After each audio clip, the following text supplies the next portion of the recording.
bienvenue dans l'épisode numéro 1 du podcast d'Amela. Dans cet épisode, nous allons partager des astuces pour augmenter sa productivité de mompreneur. Ce qui est une chose super importante parce qu'on a déjà pas mal de choses à faire, du coup, il faut être tout simplement efficace et focus.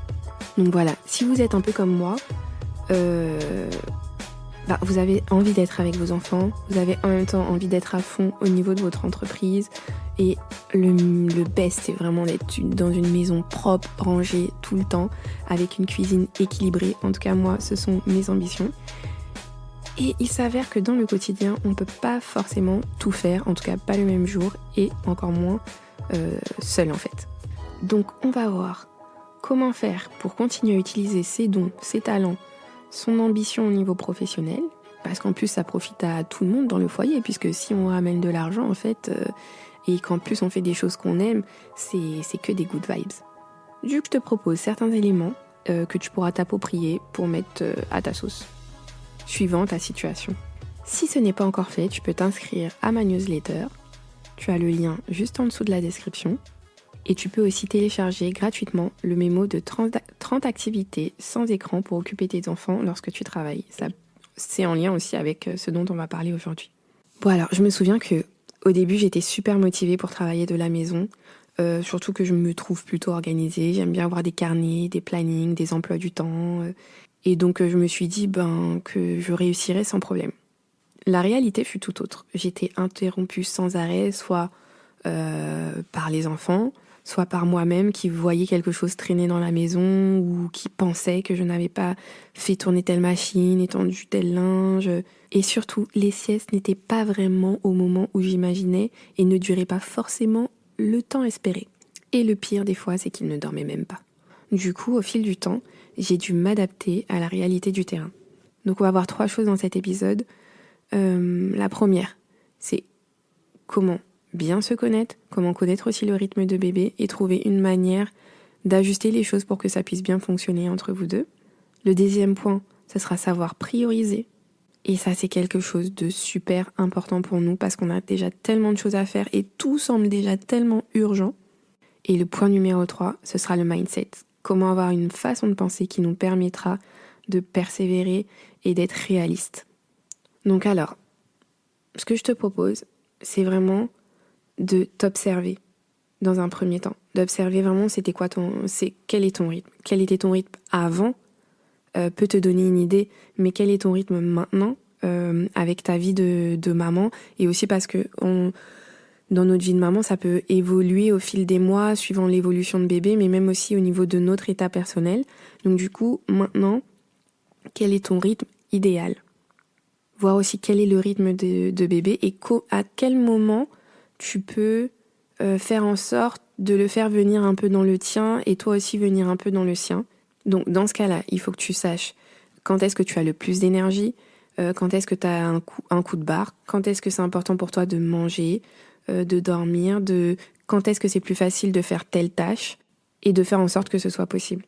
Et de voir aussi, de faire un petit compromis quand même, quand tu vois que ton bébé là, ton enfant il commence à aller jouer, de profiter aussi pour aller travailler, de profiter aussi des occasions, mais ça on en parlera un peu plus dans le 3e point. Donc si on se concentre bien sur ce qu'on veut, là c'est augmenter notre productivité. Donc à un moment, moi je vous le dis franchement, j'accepte qu'il fasse certaines bêtises, pas des choses graves, mais par exemple je sais que je n'aime pas quand il touche à ma trousse à stylo, je fais juste en sorte d'enlever ce qui fait des taches ou qui ne s'enlève pas. Et je laisse le bébé jouer avec ma trousse, écrire sur une feuille, lui donner aussi l'impression, pas que c'est interdit, mais que c'est quelque chose de nouveau, d'attrayant. Et je le laisse fouiller dans certains endroits. Enfin, en tout cas, je le laisse un moment de liberté pour faire l'action que j'ai déjà déterminée au préalable, qui était importante à faire aujourd'hui.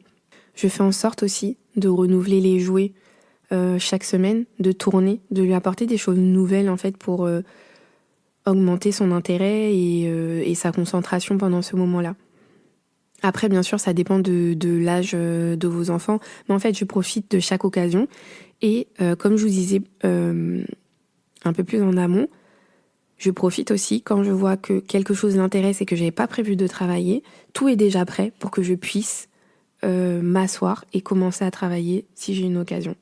Et donc ça nous amène aussi au deuxième point, c'est-à-dire que en amont, il faut déjà savoir quelle est ma priorité, les tâches que je dois faire, avoir un plan détaillé. Pour moi, c'est indispensable parce que sinon on s'éparpille et ça nous permet pas du tout d'atteindre nos objectifs.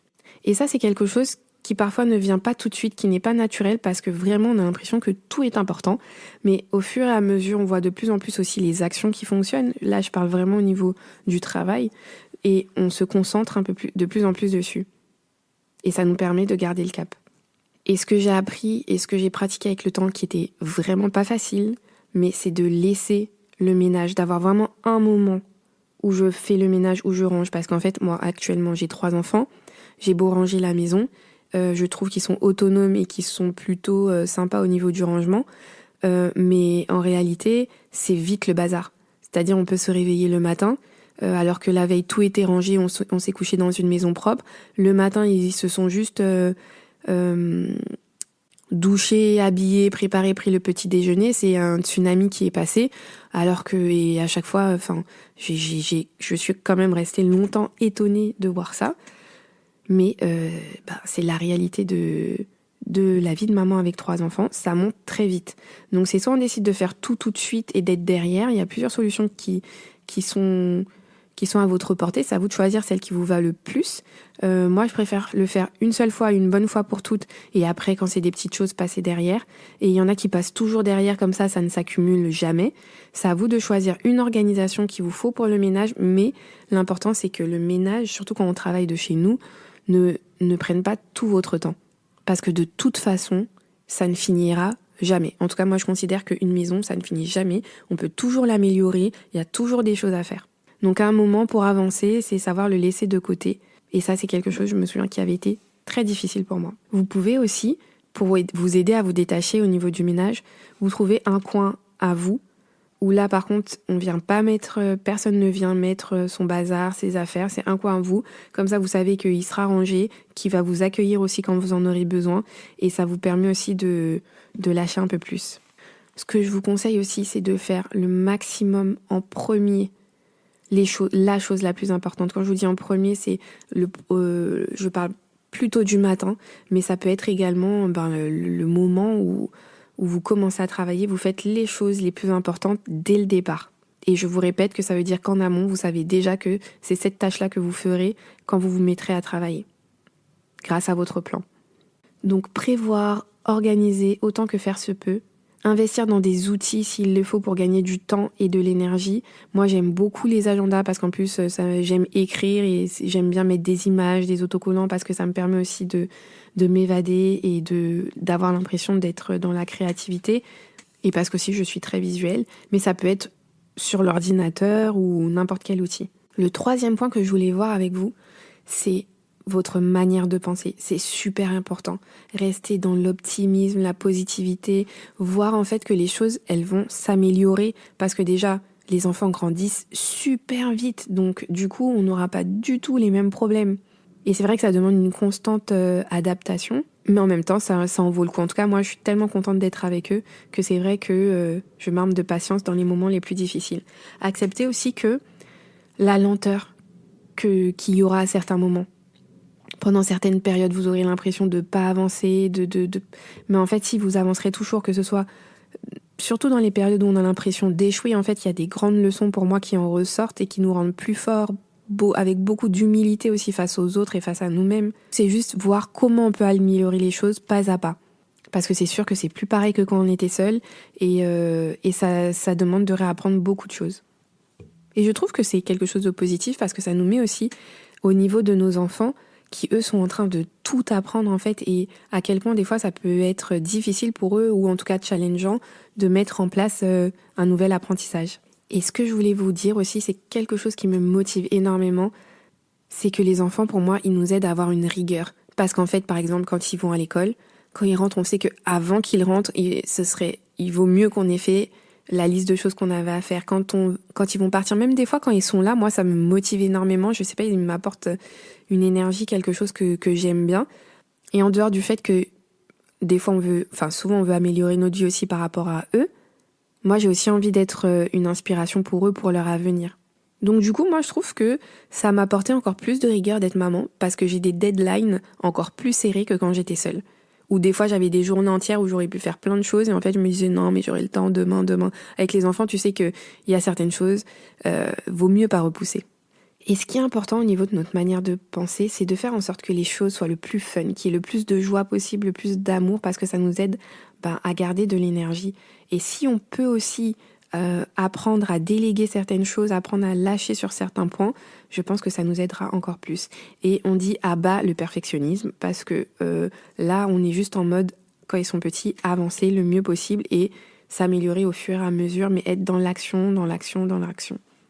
Donc voilà pour les petits points que je voulais aborder avec vous aujourd'hui. Est-ce que tu te reconnais dans certains points ? Est-ce que tu penses qu'il y a des choses qui à améliorer ou que tu as déjà mis en place ? Est-ce que toi, tu as d'autres astuces ? Je serais heureuse que tu les partages avec moi. Je te rappelle que tu peux télécharger un document, un mémo de 30 activités sans écran que tu peux proposer à ton enfant lorsque tu as envie de travailler. Et ce sera un des sujets que je vais aborder dans les prochains podcasts. S'il y a des sujets que tu aimerais qu'on aborde par rapport à l'expérience que je vous ai déjà partagée, notamment dans l'épisode 0, n'hésitez pas à m'envoyer un message. Donc pour résumer ce qu'on a vu, apprends à te connaître, à connaître bébé et à trouver un endroit où vous pouvez vous rejoindre pour avoir un temps et de l'espace pour augmenter ta productivité. Priorise, c'est super important que tu aies ton plan et que tu saches à quelle étape tu en es et quelle sera la prochaine étape pour que quand c'est le moment de travailler, tu saches exactement ce que tu vas faire. Et cultive la positive attitude.